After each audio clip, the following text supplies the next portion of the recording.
শিক্ষার্থী বন্ধুরা, আজকে আমরা যে আলোচনাটি করব সেটা হচ্ছে ত্রিকোণমিতির 9.2 অধ্যায়ের দ্বিতীয় পর্ব। এর আগের পর্বটা যারা তোমরা দেখোনি তারা অবশ্যই সেটা দেখে নিবা। প্রথম পর্বে আমরা 22 পর্যন্ত অঙ্কগুলো সলভ করেছি, প্রবলেমগুলো সলভ করেছি। আজকে আমরা 9.2 এর 23 থেকে শুরু করব এবং বাকি প্রবলেমগুলো সলভ করার চেষ্টা করব ইনশাআল্লাহ। শিক্ষার্থী বন্ধুরা, আমরা 23 নম্বর অঙ্কটা তুলেছি sin θ প্লাস cos θ ইকুয়াল 1। আমাদের যে বিষয়টা মাথায় রাখতে হবে সেটা হচ্ছে যে এখানে আমাদের থিটা কোণের মান বের করতে হবে। যে কোণটা যদি আমরা থিটার স্থানে বসিয়ে দেই এবং cos θ থিটার স্থানে বসিয়ে দেই, দিয়ে এদের যে মান তাদেরকে যদি আমরা যোগ করি তো যোগফল যেন 1 হয়ে যায়। তো আমাদের এই কাজটা করতে হবে। প্রাথমিক অবস্থাতে আমরা যে কাজটা করেছি সেটা হচ্ছে আমরা দ্বিতীয় লাইনে উভয় পক্ষকে বর্গ করেছি। sin θ plus cos θ whole square, ডান পাশে 1 এর উপর স্কয়ার। এখন আমরা বর্গ নির্ণয়ের যে প্রথম সূত্রটা জানি a plus b whole square, সেই সূত্রটা আমরা অ্যাপ্লাই করব। এরপরে তৃতীয় লাইনটা আমরা করব। cos স্কয়ার θ 1 এর বর্গ সমান 1। শিক্ষার্থী বন্ধুরা, আমরা চাইলে এই sin স্কয়ার θ এবং cos স্কয়ার θ কে পাশাপাশি লিখতে পারি।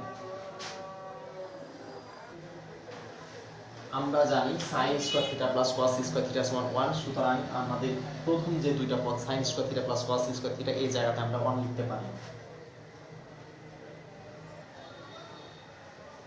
এখন যদি আমরা উভয় পাশে -1 যোগ করি তাহলে a1 এবং -1 ক্যান্সেল হয়ে যায় এবং ওই পাশে 0 থাকে।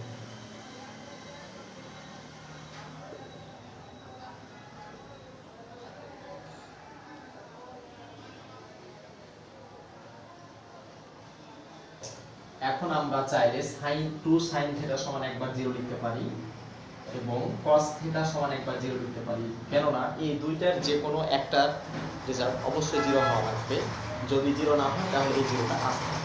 আমরা যদি ভেবে নিই যে আমাদের 2 sin θ এর মানটা 0, তাহলে এটার সাথে এটাকে গুণ করলে অবশ্যই 0 চলে আসবে। অথবা যদি আমরা ভেবে নিই যে cos θ এর মানটা 0, তাহলে সেই 0 এর সাথে যদি আমরা 2 sin θ কে গুণ করি তাহলে তো আমাদের অবশ্যই 0 চলে আসে। তাই এই যে কোনো দুইটার যে কোনো একটা সমান আমরা 0 ধরে নিতে পারি। শিক্ষার্থী বন্ধুরা, a2 কোথায় গেল? a2 যদি আমাদের ইকুয়েশনের ডান পাশে চলে যায় তাহলে আমাদের শূন্যকে 2 দ্বারা গুণ করলে কি হয়? 0 হয়। অথবা যদি এই কথাটা আমরা এইভাবে না বলে অন্যভাবে বলি যে আমরা উভয় পক্ষকে 2 দ্বারা ভাগ করলাম, তাহলে 2 2 আমাদের ক্যান্সেল হয়ে যায়, থাকে sin θ। আর 0 কে 2 দিয়ে ভাগ করার অর্থ হচ্ছে যে 0।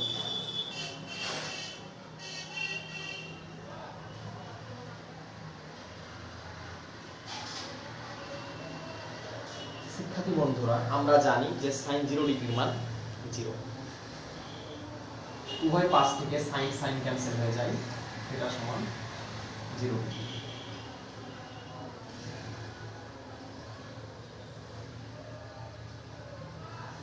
শিক্ষার্থী বন্ধুরা, আমরা জানি যে cos 90 ডিগ্রির মান 0।